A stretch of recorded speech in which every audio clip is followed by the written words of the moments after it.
Hi everyone, my name is Bing. Welcome to Bing Pod, and today I wanted to talk about mental health, mental illness, babes.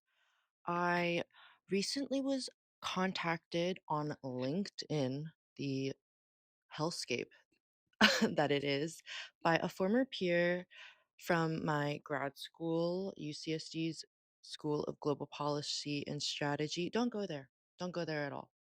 Um, but we got to chatting about career and what we are up to, and we landed on like the topic of mental health, specifically like Asian women and the severe need for, I guess, help and support, and then also the lack of that. So I thought it would be a really good topic to kind of talk about, touch upon, put my perspective out there as someone who people say suffers, I'm at war with the voices. You know, I've come to accept it.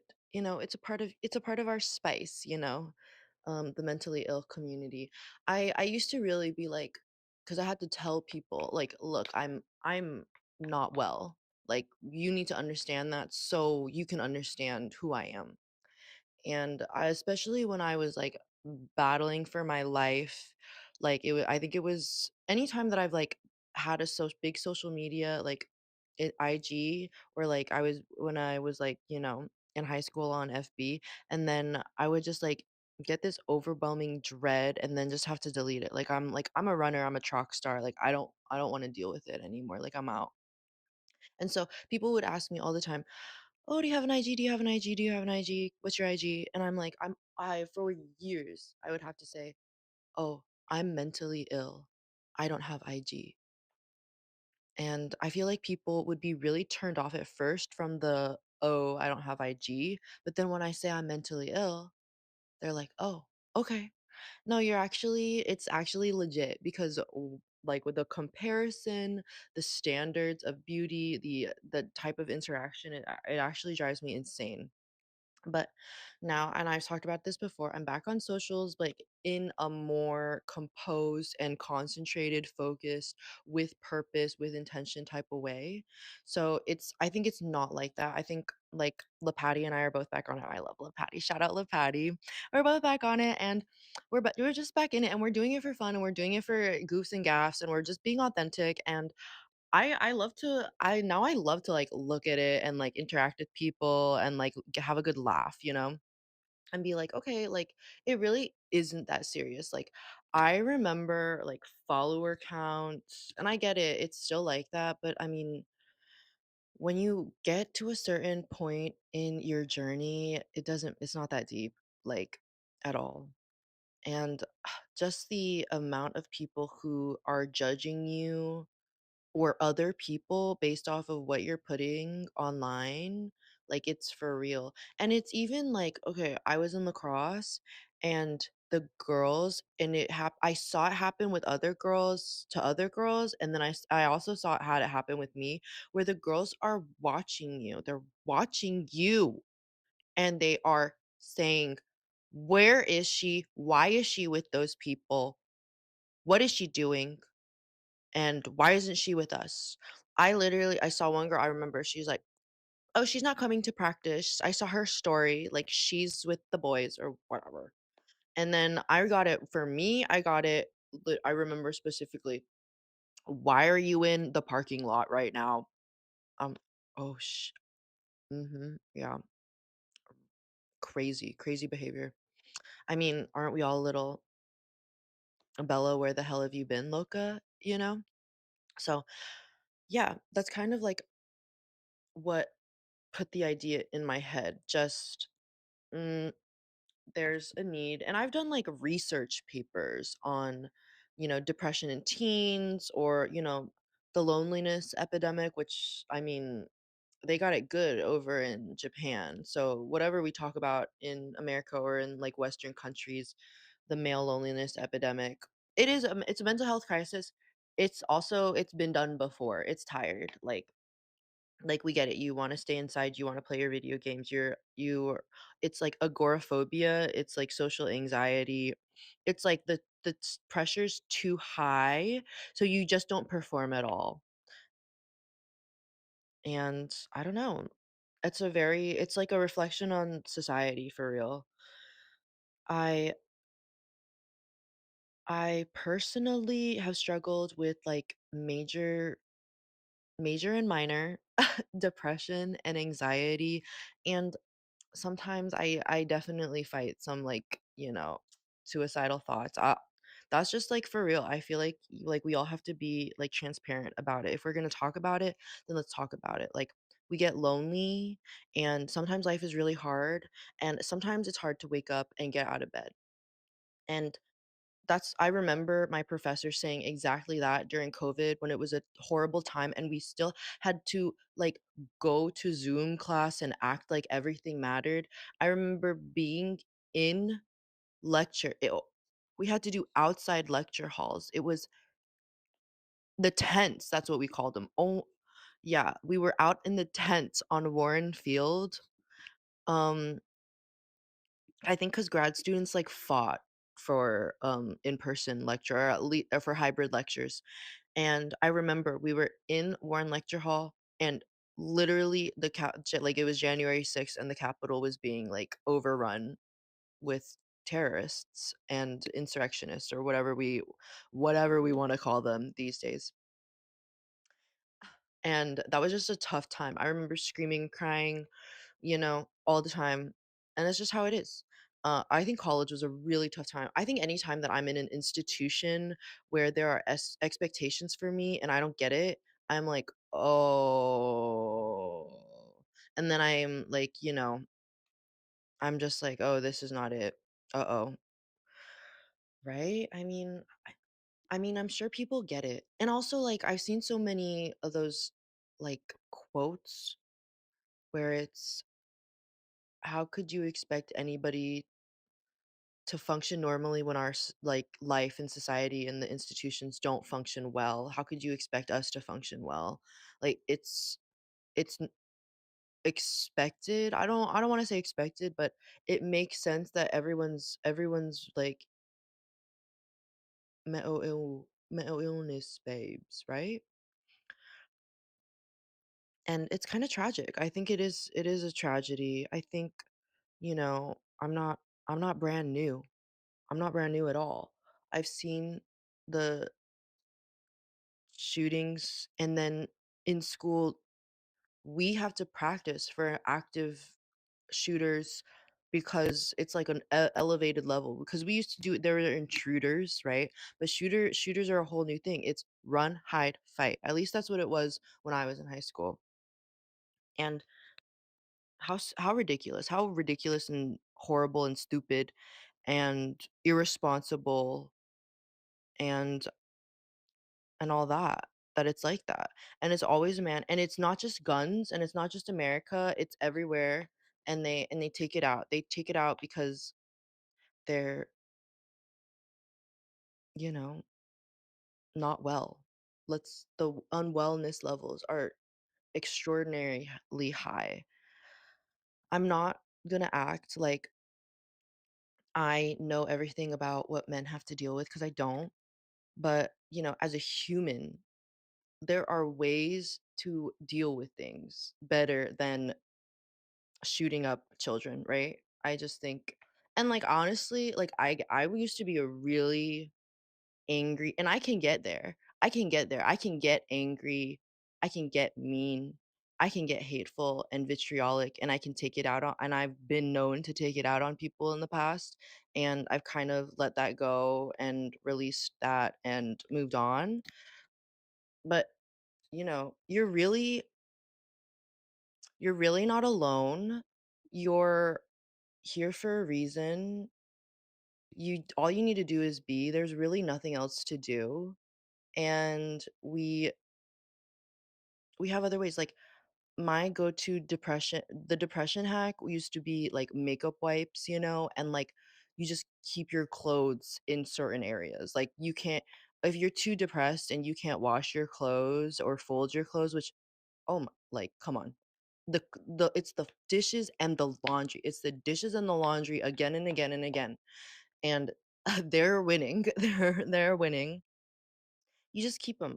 You just keep them in areas and you figure it out. You figure out how to live with those types of things and you try to work on getting through what you need to get through, getting better and better. I know people say it gets better. I remember I was really unwell during school days. I would say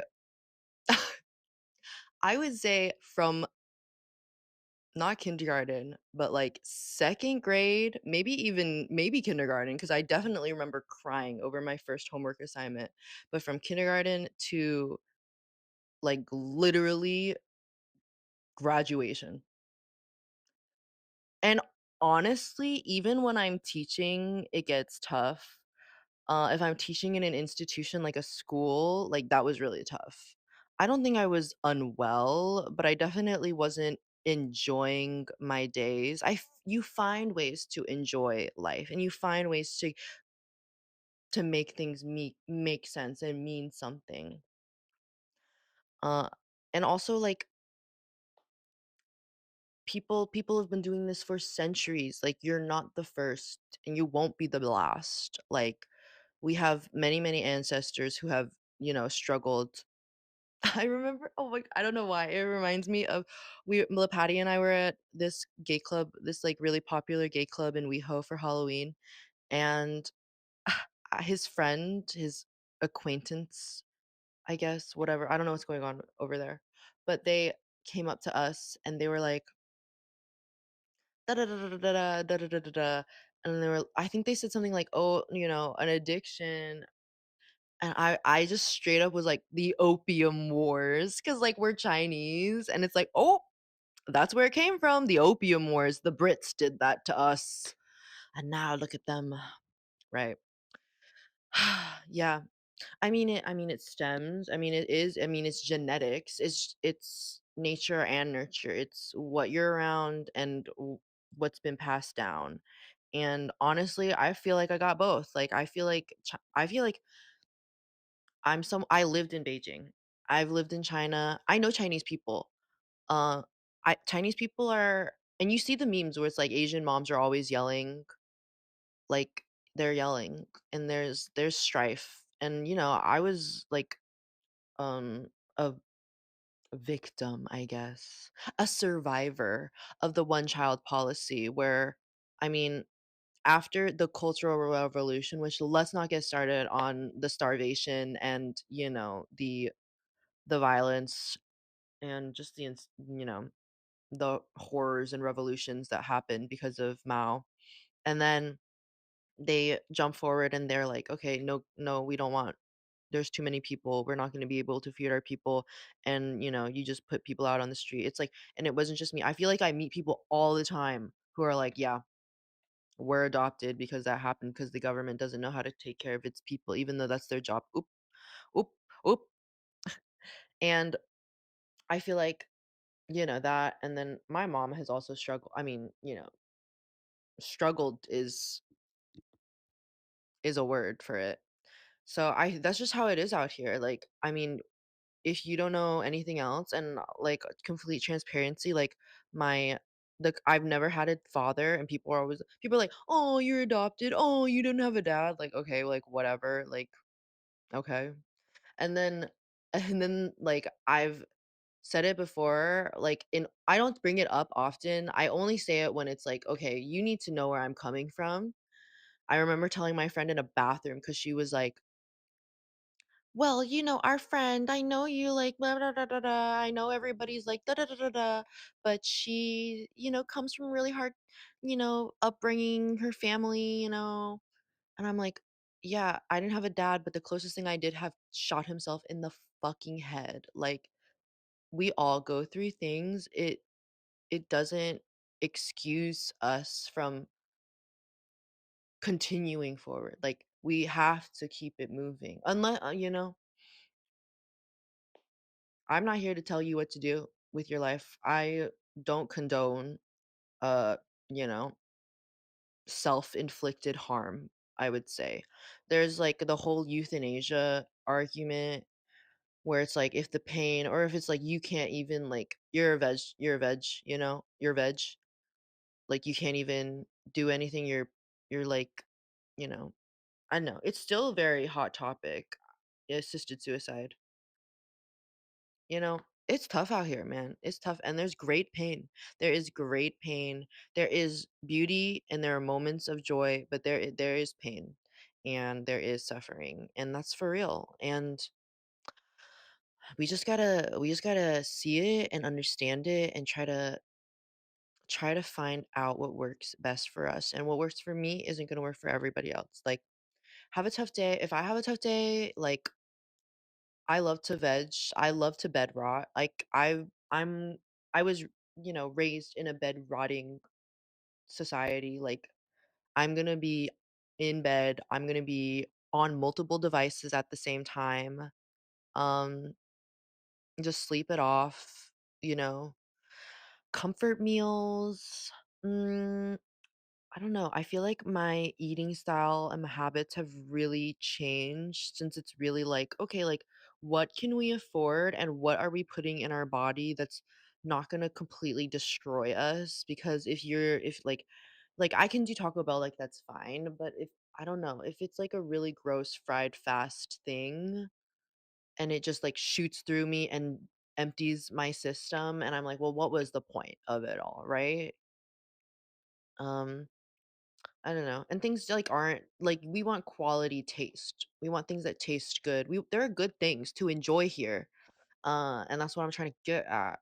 So if you're struggling with, you know, depression, anxiety, suicidal thoughts, BPD, take a breath. Breathe. I was doing my, yoga with Adrian today. I don't know if it was, like, a calm one. It was definitely, like, a calmer one. It wasn't with the wake up ones. She said, "Breathe like you love yourself." I was like, "Adrian, yes." And then after yoga, I go straight into meditations, and I don't know, I love it. I feel like I'm already on my high from my yogs, and then I go into meds, and then I'm like, "Yeah, I'm here, and I'm enriching my source just by being present and being peaceful in this moment," and I love that.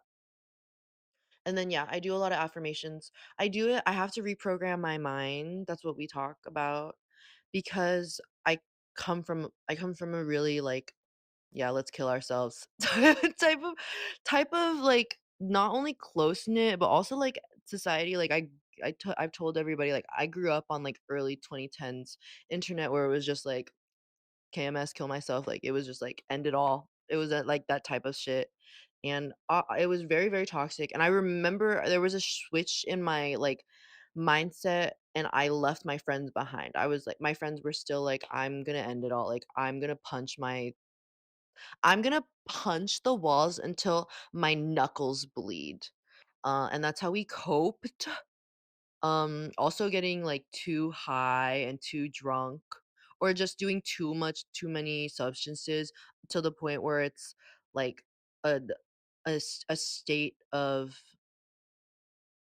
like, a nebulous state where it's, like, you know, you're just I mean, like, the Fentfold. Let's all Fentfold, right? It's like that.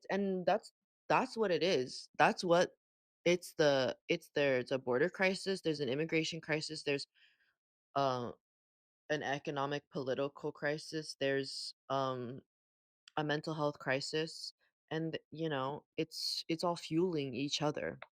It's a positive feedback loop, I think. So, yeah, I saw it on the talk. I actually said, "Not interested," because I'm not interested in seeing, what I already know, and I lived in downtown San Diego. Like, I've seen it, like, it's really rough, and honestly, like, on my overpass to work, if I wanted to use the trolley, I would have to I would see people shooting up, like, on the way to work, and they're, like, I mean, it's so hard because 'cause they're still a human, that's a baby, that's a child, but I mean, it's barely human. It's so weird. It's so weird to see. And yeah, it's an addiction is nature and nurture. It's your environment. It's what's in your blood. I get it. It's really difficult. And people don't understand it at all, especially people who don't partake. Because as someone who does partake, I I can just be normal. I can just be on multiple substances and walk around the beach. And people aren't, you know, but I know, like, that's I'm lucky to be me, and I'm grateful to be me, and not everybody is able to do that. And I also would never do those types of shoot 'em up drugs. Like, I'm not doing heroin, I'm not, on Trank or Fent, but I watch a lot of the Channel 5, like, documenting the underbelly, documenting, like, Kensington and Fifth, I guess, or, Skid Row, or, like, the Las Vegas tunnels. It's so interesting, especially as someone okay, I partake, I'm mentally ill, I have no money. No, I have often found myself in precarious situations. You don't always sleep inside. You don't always get to sleep inside four walls like that. I know that. I know that to be true. Sometimes you're out on a bench, sometimes you're at the beach. It happens. It happens to the best of us. It happens to you know, I mean, who even are the best and the worst of us? And it's also super interesting that oftentimes the people they're truly trying to get away from something. They're truly trying to get away from the confines of, society's a prison in the second season of Prison Break. And or there's a lot of domestic violence survivors who are, who need to go, like, off grid, who cannot be found. And even in those communities, yes, there's a lot of violence, there's a lot of uh you know of the sexual assault and what all that kind of stuff, and even murder. I mean, in San Diego, people are walking around. You got to keep something on you. You got to keep a big stick. That stick, I mean, we're not walking around in San Diego. Kind of grateful we're not like a gun society, because I mean, it's scarier if you're in a gun society. But yeah, you keep around a stick because people are, I don't know, people are gonna try it. They're gonna test you. You can't let them test you. Mm, yeah, so I feel for them, and I kind of aren't we all kindred spirits? But it's also like we have to protect ourselves. Every individual has to protect themselves in their own way. And if that's how they wanna live, because a lot of there are avenues, there are barriers, that there are avenues to finding, you know rehabilitation centers, or, living communities, or jobs, and that would fit that type of person and lifestyle. And I think there's such a big block within. And I think that's what the affirmations are really good for me for. I don't know about everybody else, but just to switch from "I can't," or "It's too much," or "It's this way, it's that way," and kind of moving towards a more positive and accepting mindset, an open abundance mindset. We all talk about that all the time, don't we? And it's also, you don't need anything. I'm very detached from everything. Again, just the way I've been in my life. People come and go. People aren't around forever. Um I don't stay in touch. Or not that I don't stay in touch, but I'm gonna Irish exit. I'm gonna crack a joke and then get out of here, you know? Um, like, we're not married or whatever. Yeah, I'm really detached, and I've learned that, or I've practiced it, not perfected it. I've practiced it through, like, studying Buddhism, and experiencing so much, where it's like you cannot hold on to everything. And not everything is for you, not everybody is for you, not every situation, not every place is gonna be for you forever. Maybe right now, this is how it is, and this is how it's gonna be, and this and what are you gonna learn, and what are you gonna do, and how are you gonna grow? Who do I know? Who am I? Who am I to preach? Who am I to judge? Yeah. I have really bad insomnia, and I know a lot of me and my people, me and the the the unwell community, me and the mentally ill community, we all get it. I mean, we have so much anxiety that, throughout the day, it's like we're exhausted dealing with everything and all the people and all the things and all of the everything. And then when we get to a quiet and like we're supposed to be asleep, we're awake. And the voices, um, yeah.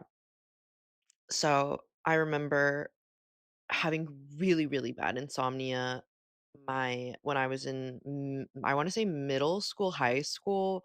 I think middle school was worse. I think the schoolwork wasn't. I mean, it was there, but it was like it was mainly the social. Like there was all middle school. It's and I taught middle school, so I would see it. I would see the girls crying, and all you can do is like be there and like maybe chuckle a little and just be like, I get it, like cry it out. Or like the boys are fighting, or like everyone has crushes on everybody, and everybody's cringe and like wearing anime tees. Like I've seen it, I did it, I've seen it, I've done it. Been there, done that.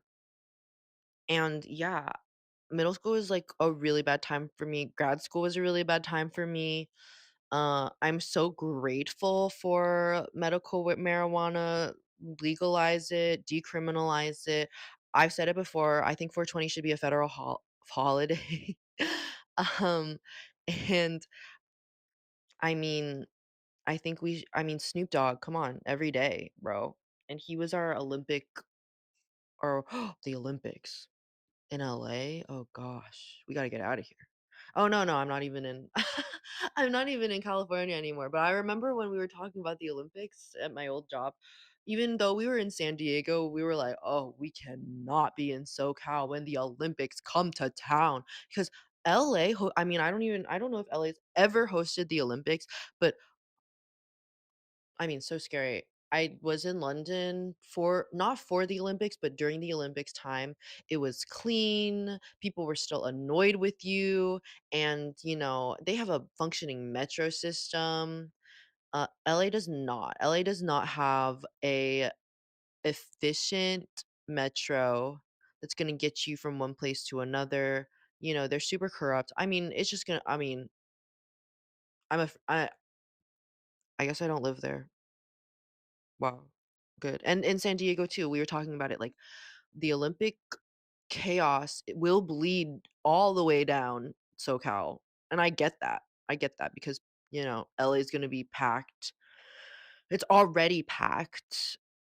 I mean, the parking situation, the traffic situation, and it's increasingly getting worse and worse in San Diego as so many people from LA move down to San Diego. But I was talking to and people are leaving the country. If there people are fleeing the country, I'm like, "That's my move. That's my move. I'm a flee. I'm a runaway. Like, I do that." Like, check my Excel spreadsheets, check my Google spreadsheets. They're all, "Okay, time to escape. I'm running away. Like, I can't be here anymore. I can't afford rent once again." And I'm out. And so I'm looking at CDMX, obviously, we all know this. I'm looking to stay there for a bit. I think it'd be fun. Yeah. I feel like I'm, like, in a very good mental health groove.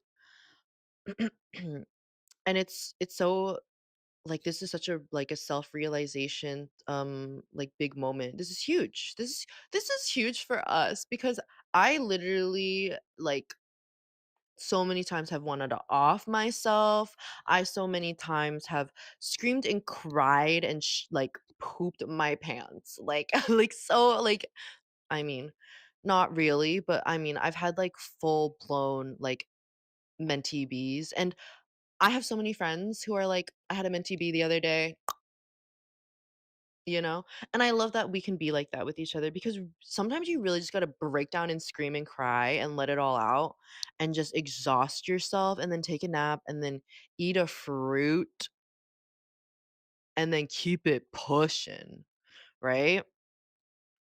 So there's that. Ah, my gosh, yeah. Full circle. I'm not full circle, but reflecting on this kind of the battle with the voices and and and just like not feeling enough, which is not true. The affirmation is I am enough. I'm more than enough. I do enough. And not not being able to regulate emotions, which that's huge. Okay, I'm back. If you're watching the vid on YouTube, on the tube, I there's a lighting change, there's a shift. I had to charge the mic, as we all know. And then I did a little menti health walk, or as we like to call it in San Diego starting pandemic era, a high hot girl walk. And we used to go for I'm talking an hour or two, and it would be clubbing music, it would be No Hands by Waka Flocka, it would be Time of Our Lives by Pitbull. It would be that kind of music because I mean we were going through it. Yeah, I think yeah, you know, unfortunately not. We do in fact need to move and feed ourselves nutritious food in order to, keep our menti balanced. Um, so what I was thinking about on the walk, oh yeah, time in nature is also really good. I was thinking about a home. I was thinking about, home is where the heart is. There was another one I thought about, but institutions. Institutions that like, you know, don't really get it. Like I walked by a Church of the Latter-day Saints. And in La Jalles, there's the beautiful Mormon church, which, it is beautiful. I'm a pretty anti-institution. In fact, one of the guys I was dating recently was like, "Do you have like issues with authority?" And I've never said it. I've never been asked because usually I am pretty in the authority or like I just like I just like do whatever. But yeah, I might, especially when I don't respect the institution and or the message. And I think that those confines, society is a prison, it doesn't do bode well. Especially, I mean, like you can have episodes, right? But if you've struggled lifelong, and we always talk about that, you know, on socials, we're always like joking about, the spectrum or like Tiz Riz, I mean Riz Tiz, and it's kind of like, yeah, like they get like we all get it. Like it's not one side or the other, like we're kind of all here going around, going about it, and we have different, chemical imbalances, balances, whatever it is. But it is really difficult if you are expected, and then, like throw back to my last time in an institution at like the workplace and also at school. It is so not easy to wake up. Like it is just so not easy to wake up and be motivated to go out. I think I've talked about it before that when I was going through, like it was like the beginning of this weird like social media influencer culture. And like I remember watching Keeping Up with the Kardashians. I don't remember who else was like contributing to this for me. Maybe it was no. It wouldn't be Jersey Shore. We kind of love Jersey Shore. It was it was already being an insomniac. It's hard to fall asleep, stay asleep, and then it's hard to wake up and then be awake and not want to go back to sleep. Then yeah, it's just hard feeling well rested. Then going to school, I don't know what happened in middle school. It must have been that Tumblr thinspo. I could not leave. I could not like leave on time. I mean, I'm pretty untimely. I've worked on it. I've done a lot of, okay, we leave at this time. I'm not gonna be late. I'm not trying to miss a flight. I'm trying to respect my friend's time. I'm doing better. I'm getting to interviews on time. I'm doing better. But in middle school, I was often late, and it was honestly because I would look at myself in the mirror and not be able to handle like the body image and like the standards and the pressures. And it's just very sensitive time, and I've always struggled. I mean, who hasn't struggled with like how you look, and not just how you look, but who you are, and your skin, your hair. It's like every single aspect, especially when it started being like this is how everyone needs to look, like you're the insta baddies, like that era. And I couldn't even get out of the house, like especially not on time. But I would just sit, and I don't know if I would cry or just be so wrapped up. I remember being like, everyone thinks I'm fat and ugly, no one can stand me. I mean, I can't stand myself. And then I would get to school and be absolutely unhinged, like a demonic freak, and scream in the halls and be super annoying. And I don't know, you just kind of have to. That's just how it was. That's middle school. But yeah, the waking up, I always hated waking up early. I I was just never. And then having to sit in class again, I was a really good student until I want to say some point in junior year, once college apps were sent out and it was kind of over for us. Like as soon as that happened, we were like, "Oh, it's it's over. Like I don't care. I'm literally going to walk in with just a pencil if I need one." Like I didn't even carry I didn't carry anything. I just walked around. I didn't care. But until then, I was, working hard in my classes, I guess. I was doing well and working hard in school, and it was just so too much. It was all too much, especially when you get to like being, and I wasn't raised in an Asian household, but all my friends were Asian, and I was in the ugh, I hate saying it now, even though it was such a flex for me back then, which like makes no sense. But I was in like AP, like advanced classes. I was in the classes where like the Asian smart people, like with the 4.5 GPAs, were, because it was me. And then that was my circle, and the pressure from some of the moms, and then transferring onto the girls, and then transferring onto me to stay up all night, get perfect, more than perfect grades, do extracurriculars, and study for your college exams. It was just too much. And yeah, and it was in, even I think even in middle school, like just, after school or whatever type of extra school people were doing, which I wasn't doing, but it was just like the fact that this was so part of it.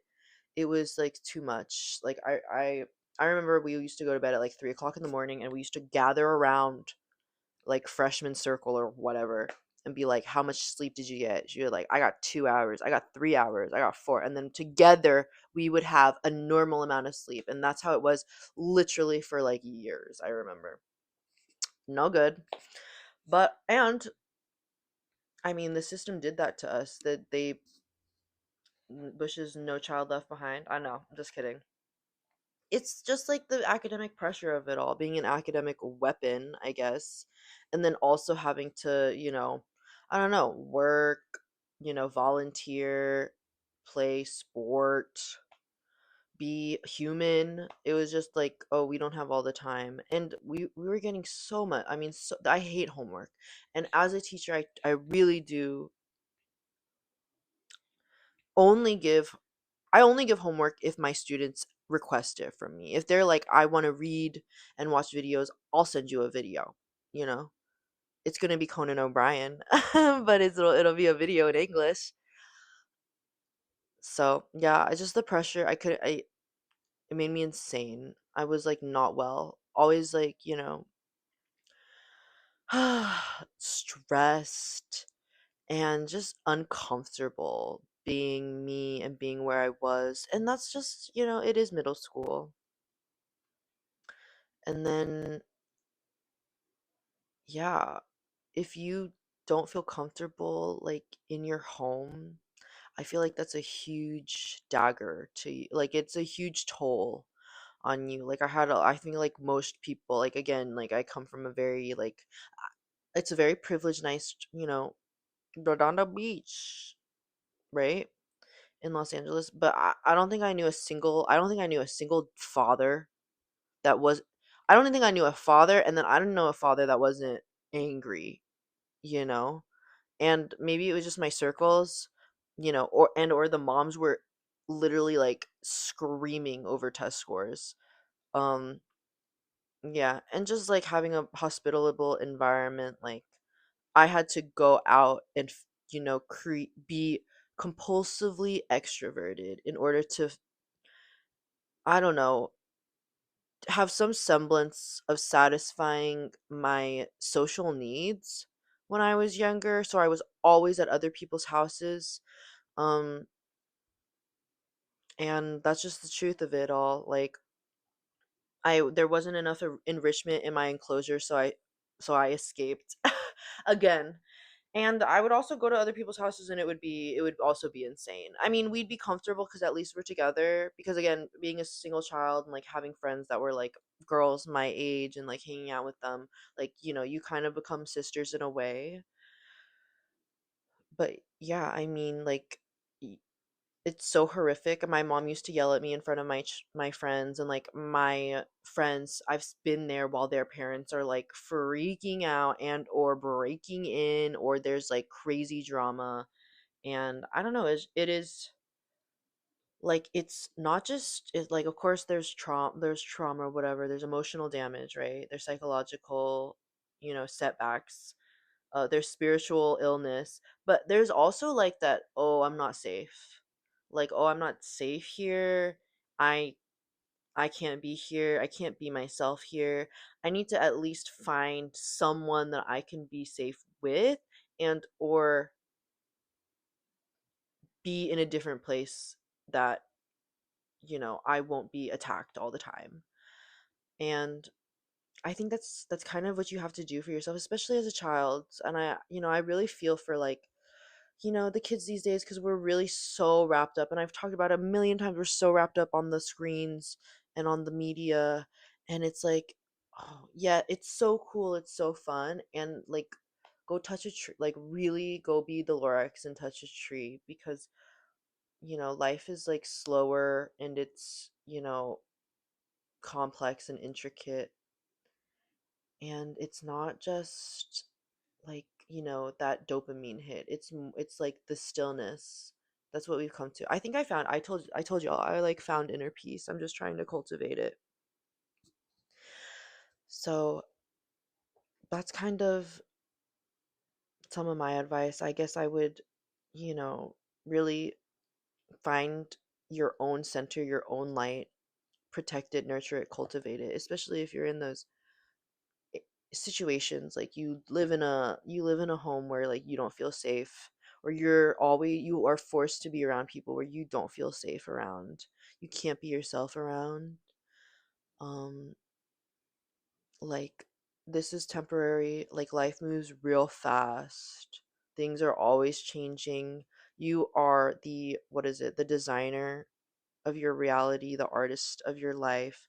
You're a work of art and a work of progress. Those are all the affirmations. I like do them like every day. So they're like really becoming ingrained, and I'm working hard on my practice. Maybe it's Paul Rudd being asked, "Do you practice Judaism?" I've perfected it. So we're getting there. And also, like, if you need to partake, like, in some sort of medication, whether it's from the ground and the earth, or if it's from some dude at CVS, which I mean, big pharma. I mean, let's I hate them. Like, let's call it, they're greedy capitalist pigs, big pharma, big anything. I mean, really, like, so out of touch, so not of the human world. I don't care like if they get taken down. Do you know what I mean? Yeah. The Yeah, I keep thinking cuz you know, the male loneliness epidemic and then this sort of the manifestos, the yeah, just the internal turmoil going on over there on that side. And we have to hear about the manosphere all the time because men are in charge of the world and like we can't escape it even though I'm literally like I'm on like a Love Island TikTok, which I'm trying to get off of it cuz it's over now. And that's another corporate, you know, Hunger Games style thing. If you are struggling with and in like shut in syndrome, hikikomori, I get it. It's a huge thing. It's a huge thing if you are feeling lonely, isolated. First of all, like be okay with yourself. Like sit with yourself, get to know yourself first, and then maybe read an old book because they've been doing this. This has been done before. You know, we're not the first here. Hmm. I'm trying to think because I'm like compulsively extroverted. I've kind of grown out of it where it's like I need to be friends with everybody. I need to talk to everybody to like, I don't know, feel like I'm connected to something, or else I'm just floating around. And I don't know, it's very difficult.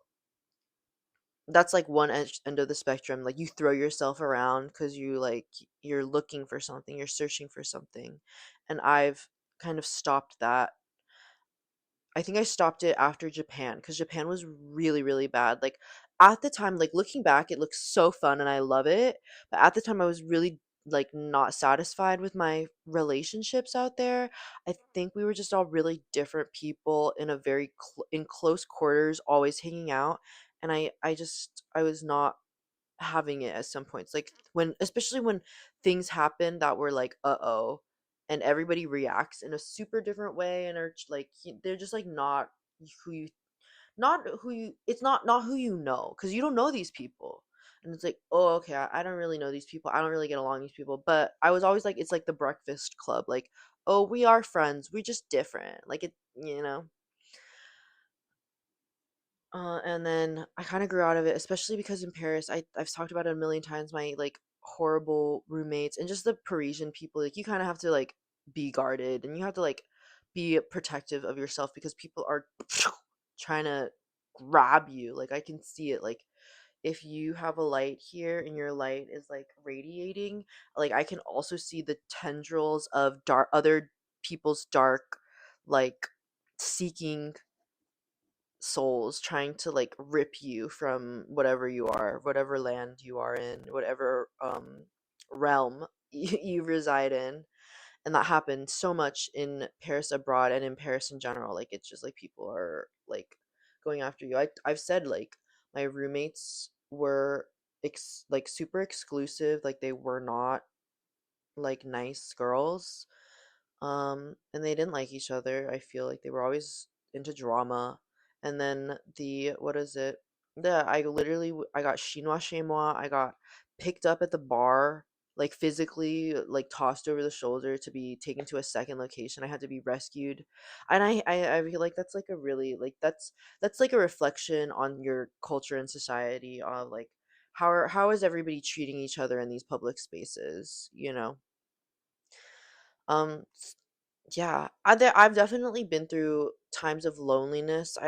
I'm like emerging out of a hermit period because when I was unemployed, I mean, like, what am I gonna do? Like, suddenly life has kind of dropped and completely turned into something new for me. And I was on top of a hill, like I was really living the hermit. Like, okay, I just like live here and I do whatever I do, and no one has to check in on me, which I kind of like. As again, I'm a single child. I was raised by a very like hyper independent like single mom, and I I'm like more of a social butterfly. Like I have a group, but I also have other groups, and I have friends and other individuals and whatever. So I kind of like float through. So I just like, you know, again, I said it, I'm detached. And maybe that's a part of like the loneliness, just like being okay, being detached, not attaching to any idea that I need a girlfriend or boyfriend, I need a partner, or I need this a massive group of 20 besties that we mob out to the bars and clubs with every night together. Like maybe that's not what you need, and maybe it's also not what's right for you right now at the moment if you're like in some sort of hermit mode, because I could see it, because if you wouldn't be in some sort of situation unless somehow you've been delivered, like this situation has been delivered, you've been delivered, and the world around you has been delivered to the moment. And it's okay to like go to bars alone. I always get, I don't know, maybe it's because of how I look, and maybe it's because of how I act, but people are always like, "You're here alone?" And I'm like, "Yeah, what do you want?" But yeah, go to a bar alone, go to the mall, like people watch, not in a creepy way, but like in a I'm sitting outside a happy hour, like I'm drinking and I'm like just observing the city streets. Like I love doing that. You don't have to always be with together with someone. That's like an American thing. Like in Japan, and of course they have it the worst, the hikikomori. I literally did a report on that. They they literally have a Ichiran ramen. I remember freaking out because it's like you're in a cubicle. That like disturbed me. Um and you don't even see your server. It's just like it's like a window that opens and then they push it out and then it's like that. But then I got used to it, especially because I was working, living, studying in Japan is like whatever. But when you're working, I was doing an internship and you're commuting and you're living that lifestyle and you're saying Ohayo gozaimasu and Otsukare-sama deshita, which is good morning and thank you for your hard work at the beginning of the day and at the end of the day, and you're like fighting the rain and you're going to Lawson's to get lunch, or you're going, if it's like that, you're really in it. And it's like, honestly, Japan like lives that type of lifestyle, kind of like a not it can get isolated, but just like like you can be on your own. Like you can go to Matsuya and you can order at a vending machine and not interact with the server and eat alone. Like I remember that like being a really big that was huge for me. Like I remember being like that, and I remember being stared at. Yeah, I had pink hair and I was a girl eating alone. Like I was a young girl eating alone. Maybe that's another contributing factor, but I it's like nice. It's like no one's bothering you, and that's like the huge like shift from being compulsively extroverted to being like, let me enjoy my peace, let me be still in my moment, and I don't need your stares, I don't need you bothering me, I don't need you offering me drinks or fries. Like I just don't need it. Like I just want to eat, I just want to drink. Like I think it's just simple. And yeah, I don't know, because I don't read any of the manifestos. I'm just like not a man. I just don't know why they have to take it out on everybody. Like, it's so scary. I feel like, it's gonna have to be men holding other men accountable, of course. Or, being like, hey man, checking in. How's it going? I just don't know. And you can, like, find community online too. Like, men love video games, I think. But, like, also that's, like, where things conspire. I feel like if you're an incel, go to like the park and lay down. I feel like if you you're an incel and you're not happy about it and you're not, there's like red pill, black pill. There's all that kind of stuff that I don't understand. And so, if you're really deep, if you're maybe not too deep in the hole, I don't think I know enough. I don't think I could argue. I'm not here to argue with anybody to like dig anybody out of the hole that they've, landed themselves in. But if you're like kind of on the cusp of like, oh, well, like, girls don't talk to me, you know, I want a girlfriend, or there, first of all, stop thinking that you're owed anything. We're lucky to even walk and like breathe, I think. You're not owed a girlfriend. Um, I think what maybe one thing you could do is like talk to the people like at 7-Eleven, like humanize everyday girls. That's something that's always irritated me. And I'm sorry, boys. Like I maybe I can't. Maybe I'm not the one to speak on your issues. But something that's always irritated me is that, and I've seen it, I've experienced it, I'm a witness, is that men don't like treat girls that they don't find attractive the same or with kindness, as with girls they do find attract or are attracted to and or are pining after. I've always been a bit disturbed by that. I think you if you want to be part of society, so you want to be in a relationship, you want to be partnered, you also need to be a good partner. Like, how could you expect people to do things like, if you say things like, I don't even know what they say about what girls should be or should not be doing, like dressing or acting or eating or whatever. But also, like, can you do those things? And maybe maybe I was hard, if you're really deep in it and you don't believe that we're all human who like are we're like literally I used to say we're clawing over glass. My dead body is being dragged over glass every moment. Like, sometimes it's literally like that. Like, it's hard enough. The dishes and the laundry are hard enough. Like, why make it more difficult? Like, let's all like wake up. Like, wake the fuck up. I don't know. I really am not into the manosphere, the male loneliness epidemic. So I really shouldn't be talking, but I think it's like you are in charge. You are in charge of your life, especially if you're in school. A lot of these shooters are young men.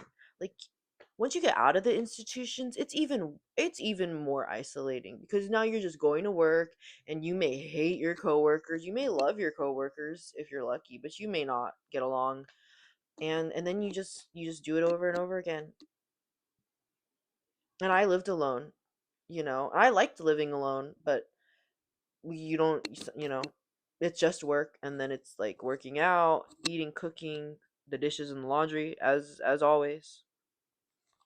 So, join a club, you know do join do chess or something, or I don't know what.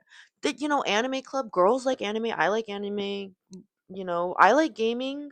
I can't do the scary games on my own, but I watch Case, like, a lot. Or you should play Dress to Impress on Roblox. Like, if you're genuinely, if your whole entire being, if you're an incel, or I really can't talk to the people who are doing like racial school shootings, but a lot of it's like incel, especially in my like growing up. I've seen a lot of it. It's being like, either a white supremacist or you're an incel. I really that's so far away. The white supremacists are so far away from me. Like, like, I mean, we're all atoms. Like, at the end of the day, let's be real. Like, we're all atoms. Like, we all need to eat and we all need to go to the bathroom, and like, and then also we want more. Like, we want a good life, and if you think that just because someone else is living a good life that you can't live a good life, then like you gotta expand the mindset, abundance, right?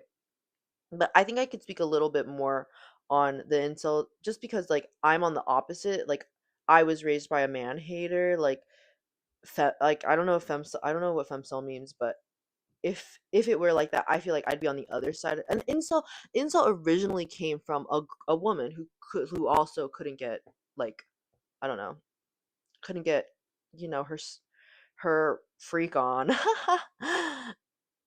the the incels. Oh my gosh, yeah, the origin stories. Yeah, join a club. Do something with do manual labor. Go to work, get a job. Like what the heck, bro? I mean then again, the parents are really to blame, especially for the younger people. Um there's obviously something wrong. And honestly, as someone who used to be a pretty aggressive and if pushed violent person, like I get you have so much here and it needs to get out and who's around it feels good to take it out. Sometimes I understand it, that's what you think, but then it the wound wells and it continues to bleed. So it's not really the right way, it is a way, but there's also so much more to do. There's just so much more to do. Like again, I think if you're feeling that way, go on a walk. Go to the gym. Join a dance class. Do something cool. Like don't just be a keyboard warrior. Like but there's so much like we have our physical form too, like we have to take care of the body, mind, and soul in order to, reach our highest potential. And like what dream big. Like what if your dream, if the whole entire thing is that there's the male loneliness crisis, the epidemic, or whatever everybody's talking about, and it's because incels, you know, they want a girl, they can't get girls, you know, yeah, focus on you first. Like, be comfortable with you first. Figure out how that looks for you, and then like love will come. Like whatever you or whatever you're looking for, that'll be on its way to you. Because you have to get to the level to be at the level. You have to kind of work a little. Yeah. Put yourself out there. It's like not that serious. Like we're all cringe. Like it's like that. If you're not cringe, then like what are you even doing? Like your standard, right? Um be a freak. People, and people are like dressing in furry outfits at their weddings. Like people are already, and we're not breaking I guess we're not breaking any laws.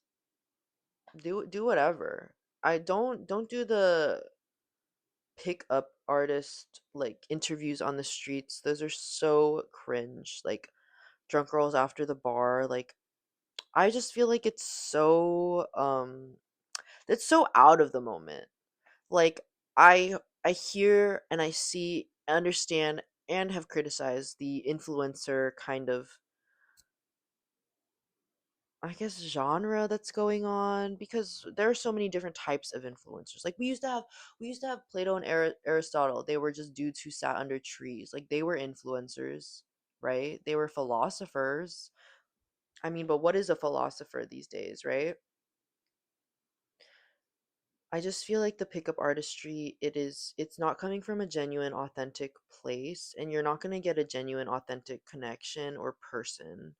And I feel like that, especially from what I know, and I've talked about it in for like I don't know what episode, but like with the passport bros that go to Thailand, if you aren't coming from a genuine, authentic place, you're coming from a let me be a, you know, dominant.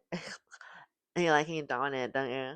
If you're coming from like that sort of social aspect, I don't care what you do in the bedroom, but like if you're coming from that sort of social aspect where you're trying to manipulate and you're putting on you're you're performing, you're in drag, or essentially you're like doing a little show, you're acting one way so you can get some sort of attention, in some sort of type of attention from certain types of people. that's just the level that you're operating at. You can get it. You can absolutely get, but that's not going to be fulfilling. And that's not, I don't think that's what everybody's talking about. Do you know what I mean? When they're saying, like, I want a girl or whatever. I don't know. I'm in the middle of watching Film Coop's, like a little rant on Bonnie Blue. Ugh, why did even saying that just like drain me? I I think there's an addiction to porn that has plagued men and our society, and even the young girls they be talking about it. I really like was so far. I like intentionally didn't. I like avoided porn on the internet. I like was like that's gross. I was like that's not for me.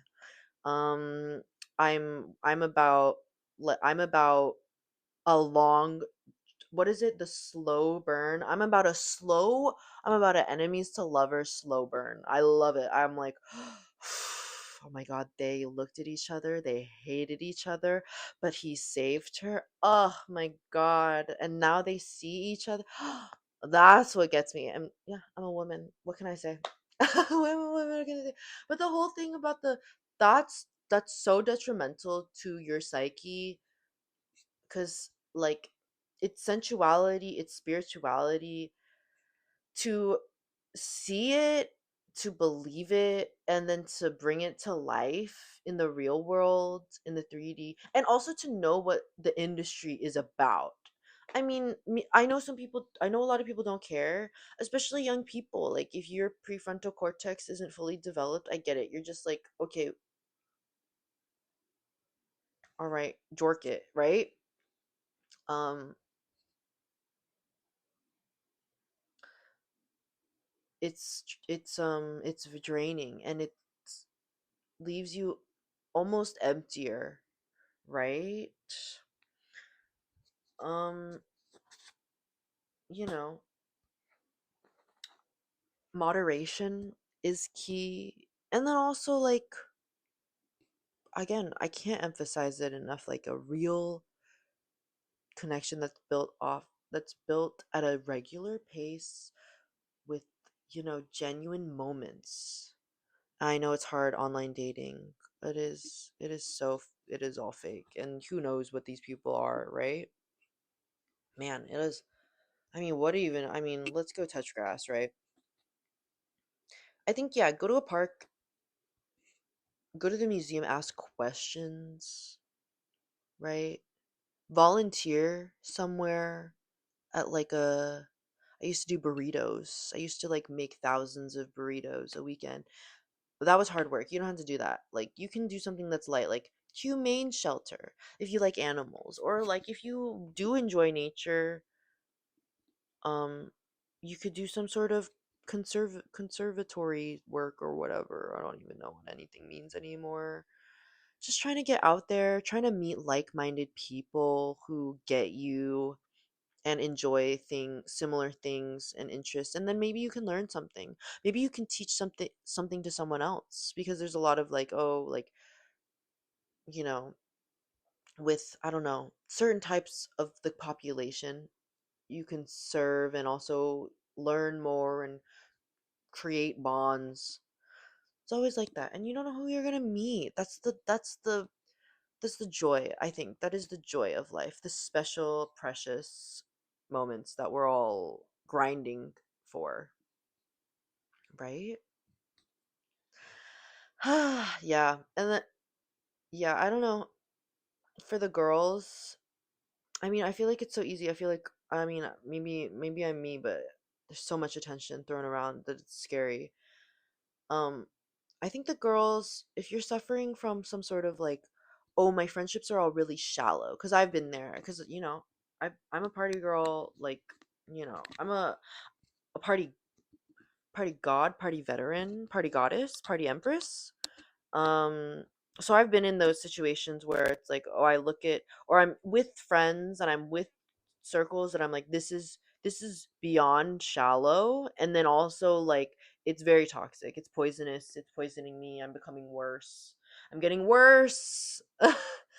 And um sometimes you have to let go of what doesn't serve you, right? And you'll know, and or the people around you who truly care about you know what who's not right for you or what situations aren't right for you, and they may be kind, they may be upfront about this is you need to get out of here, like drop him, like why are you even talking to this guy anymore, like oh your friends are like not right for you, or like the job is not worth it, like listen here, understand, and keep it moving because there's so much going on, and there's so much that's right for you that's on its way and just cooking up behind the scenes, um that you don't even know how good it can be. And then yeah, advice for my Asian girlies who, and I think it's just the culture, and again, I wasn't raised in an Asian household. I had friends who were raised in, you know, Asian, if not like fresh off the boat type of Asian, like household where it's really serious. I feel like y maybe it's good to understand that even though these people are part of your life, and maybe you love them and you maybe want to keep them in your life, that they're not like the determiners of your life. Maybe not, maybe now, but especially forever. I mean, life gets real long. Like, oh my God, sometimes the weeks, the days, it's like waiting for something to finish microwaving. It's like it's taking forever. Um, I think go hanging out with friends was that's like a safe haven. Hanging out with friends, standing outside of the boba shop and in the parking lot at like 1 o'clock in the morning is like the move, especially if you're like later in your older upper high school to university. Like that is, I mean, at UCSD, it's the happy. I mean, it's UTC, but it's that happy lemon parking lot at Convoy, and at when I was in high school, I think they took it down, but it's the Oko slash T station. I think Oko went down, but I think T station's still there. And it's in like Torrance. It was that parking lot. There's always, this is America. There's always going to be a parking lot, and there's always going to be a bunch of ABBs and ABGs like blasting like freaky EDM music and drinking boba and like talking. I mean, you know, spreading like yapping and talking hot shit. So I think like that's just the way to go. I think yeah, honestly, sometimes we do need to keep ourselves in check and limit the screen time. If your prefrontal hasn't developed yet, maybe ask your friends to help you, like hold my phone, like don't like, or like, or have a third party app or whatever. I'm sure there's some sort of like locks or something that'll just like no more screen time, like go read a book or go play, like go play without any need to do anything, like go run around, frolic in a field, like go to the beach and like play in the water. Like I think that's like the most fun you can have. And then be tired, take a nap, have a good like, I don't know, pulled pork sandwich. I don't know, whatever you enjoy, little burrito. Yeah, and take it easy. Like the pressures, they're serious in your moment, and whatever you feel is totally valid. Like life and death. And you're gonna be fine, you're gonna get there. Again, there's no rush, and whatever happens will work out for the best for you, I think. I did not, I was like in early on, I mean, sophomore year, I was in like college prep programs. I was in it. I was like thinking about like genuinely making lists of colleges early in sophomore year, and I was already pretty alone because the class I had that in, I was the only junior, or right, then I went to junior year, and then I was the only junior in that class, so it was like a very long kind of, oh, it's just being trying to fight her way into a good college on a scholarship. And I really freaking thought that I was going to go to an Ivy League. I thought I would go to Brown or Columbia or Yale. I really, really thought. And I thought I was going to go, I thought I was going to go to Berkeley. I really, really thought. And I was in it. And I was so, like, I was attached. I had expectations. And I got my wait list for UCLA. And I cried while pushing carts at Vaughn's. And you know what? I've I've said it, just because, you know, this isn't what you want, it isn't doesn't mean it's not right. And I do think, like, I love San Diego. I learned a lot about life at UCSD, and I was able to do a lot of things that, you know, I I don't know if I would be able to do it other places, but just being, comfortable at UCSD, and then also being able to be on scholarship, being on Pell Grants, and being able to go abroad, like, that was really go abroad a few times, and then also go to get my master's, like my bachelor's and master's in 5 years. Like, I mean, that was really big. That was kind of huge, I guess. And who knows what I have been if I had gone to an Ivy League. I would have been I mean, I would have been worse. Like, I would have been more annoying. I would have been maybe less secure, because I would have had to work, and there's like the elitism that goes on over there, and there's just competition, there's social competition and status and comparison that, like, did not happen at UCSD, the public university, where nope, this was everybody's, like, not first or second or third choice, right? And I think that, like, benefited me, because it's like, okay, well, we're here. I guess we're here now. I guess we're gonna have to do this. And it wasn't like, oh, I'm at an Ivy, like, I'm an Ivy League girl, like, I'm a Yale, I'm a, all of those kinds of things, like, shape who you are and what your story is. And it's not the end, but it's just a part of it.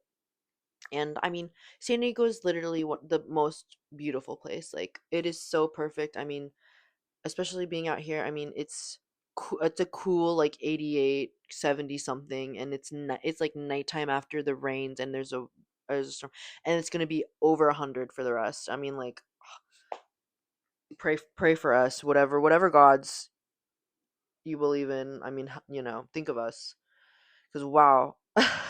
Wow. Yeah. Um, yeah, it's like almost like talking to my younger self. It was like, it's really not that serious. Like, you're fine. You're literally okay. Like, you're still breathing. You're just not where you thought you would be, and I that's okay. And I think it might be even better. Yeah. And well, the other time that I had my expectations let down, it was post grad school. I really thought that I would be able to get a job. Ah, I got a master's, and I worked. I worked, and I couldn't get a job. And so I thought I'd get a job, but I couldn't get a job. And I thought I would go from working in, like, and studying at in San Diego, to working or doing an internship in DC for us, for like a light summer. Yes, I know it's the swamp, but then I would do a more permanent I thought I would do, like, a stint at the UN or something in New York. And then I'd be closer to Europe. But it's like, with climate, with politics, with currency, economy. I mean, where is a place that is, you know, together, and, like, where you cannot just, like, fight every day to just, like, exist? Like, I feel like that's so exhausting. I understand why people are leaving. I understand why people are leaving. I told you I leave, and I'm eyeing CDMX. I'm not just looking and investigating and searching and researching. I've saved and favorited Airbnbs in Ciudad de Mexico. Uh I think I don't know what I would do, but I want to get, like, my teaching, or whatever pops off will pop off. Something will work for me. and then I'd be able to fund, like, whatever. It's not like, you know, and then I could just like go and do yoga and eat tacos and burritos and enchiladas and have cerveza and margarita and then I'd go dancing. I'd go to the Frida Kahlo Museum. I don't know if my auntie's gonna be listening to this, watching this before she goes to on her trip. And then all of my friends just came back from CDMX, and I'm like, oh, I should have been there, but it's okay. I'll go when I go. I'll go when I go. And I've checked the weather. The weather's kind of cloudy and chilly. I I only have my lacrosse jacket. I think what I'm thinking about doing is using what I have here, right? And then keeping it I don't know, consolidated. Keeping it concise, keeping it consolidated. And then once I've kind of let go of enough and then made a big move, cuz traveling heavy, that was not the way last time. I like did not pack well. We know me. I did not pack well. I don't know who I am and who I think I'm becoming, but I did not pack well and it was a mess and I had to fold, and then I was literally outside of the San Bernardino transit station trying to sit on my luggage to get it to close, and a random man came up to me and was like, "Hey, you need help?" Which, like, I'm grateful for the thanks, but oh my god, it shouldn't be like this. But yeah, and then be able to travel, like, and then when I get to a city to CDMX, then I could start reaccumulating whatever works for me out there. You know what I mean? So that's what I'm thinking. I'm like thinking about a month stay. I'm thinking about a month stay. I mean, being out here and, I was volunteering for a campaign, an election campaign, and we were out in the community. Like my Spanish, I mean, it's no bueno, but it's, we're still fighting, and like it's definitely better than when I was learning Russian back in San Diego. I think it's better to be back on my Espanol grind set than to be like Anna Karenina, and like all the love affairs and all the dramatics of Russia, yeah. So yeah, that's kind of my. I think it's really gonna happen. I don't know how. I don't know when. I know. I have a feeling I know when it's gonna be right for me. Honestly surprised I'm not there earlier. It's just like I sudden movements aren't really my thing these days. I'm not on a visa. I don't even have a yellow fever vaccine. I'm afraid of her, and I'll do it scared if I have to. But wow, I've heard like it's a big shot.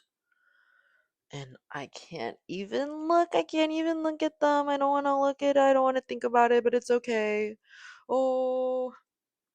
But yeah, CDMX is in Ecuador. I mean, so I feel like I have to do CDMX be- before I have to really leave America, if I really leave America for a prolonged like period of time. And I would be very slowly traveling. I've said it before, I'm still like I'm down to farm. I'm down to farm for a room and board. And I mean, who doesn't do that? Whatever, who cares? Yeah.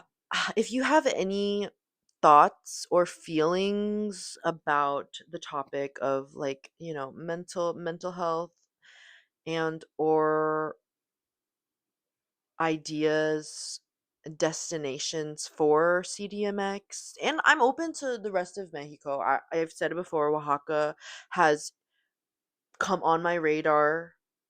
And there's always Cabo. It's not spring break, but it is summer.